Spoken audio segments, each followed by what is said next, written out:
Good morning guys. So, ito nga pala yung aking isang pares ng Guinea fowl dito. Ano? Yan. So, nakikita nyo guys, yung mas malaki, yan yung lalaki. Yung sa likod naman yung babae. Hindi pa ito nangingitlog. Yung babae.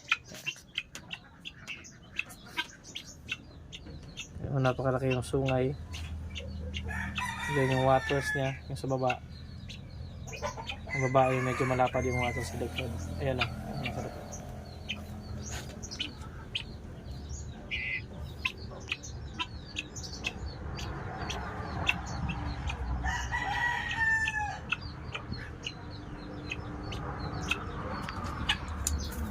Wala pong itlog.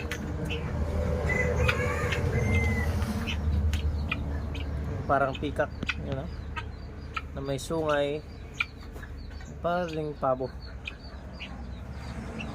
So ito is Guinea fowl or Bengala. Ito yung lalaki, ito naman yung babae guys.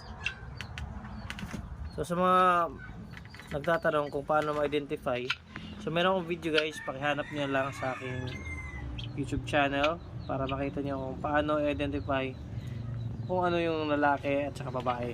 Pero dito, ito yung lalaki, oh. Ito naman yung babae.